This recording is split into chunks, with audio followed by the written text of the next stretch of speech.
The Acts of the Apostles, chapter 12. Now about that time, Herod the king stretched forth his hands to vex certain of the church.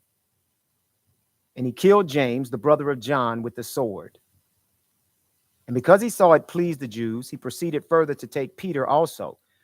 Then were the days of unleavened bread. And when he had apprehended him, he put him in prison and delivered him to 4 quaternions of soldiers to keep him, intending after Easter to bring him forth to the people.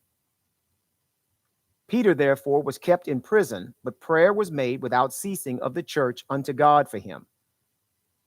And when Herod would have brought him forth, the same night Peter was sleeping between 2 soldiers, bound with 2 chains, and the keepers before the door kept the prison.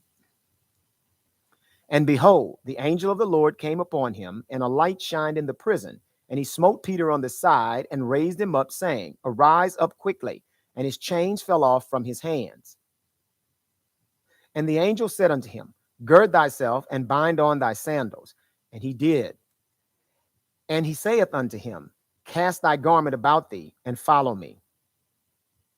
And he went out and followed him, and wist not that it was true which was done by the angel, but thought he saw a vision. When they were past the first and second ward, they came unto the iron gate that leadeth unto the city, which openeth to them of his own accord. And they went out and passed on through one street, and forthwith the angel departed from him. And when Peter was come to himself, he said, Now I know of a surety that the Lord hath sent his angel, and hath delivered me out of the hand of Herod, and from all the expectation of the people of the Jews. And when he had considered the thing, he came to the house of Mary, the mother of John, whose surname was Mark, where many were gathered together praying. And as Peter knocked at the door of the gate, a damsel came to hearken, named Rhoda. And when she knew Peter's voice, she opened not the gate for gladness, but ran in and told how Peter stood before the gate. And they said unto her, Thou art mad. But she constantly affirmed that it was even so. Then said they, It is his angel. But Peter continued knocking, and when they had opened the door and saw him, they were astonished. But he, beckoning unto them with the hand to hold their peace, declared unto them how the Lord had brought him out of the prison. And he said, Go, show these things unto James and to the brethren. And he departed and went into another place. Now as soon as it was day, there was no small stir among the soldiers what was become of Peter. And when Herod had sought for him and found him not, he examined the keepers and commanded that they should be put to death.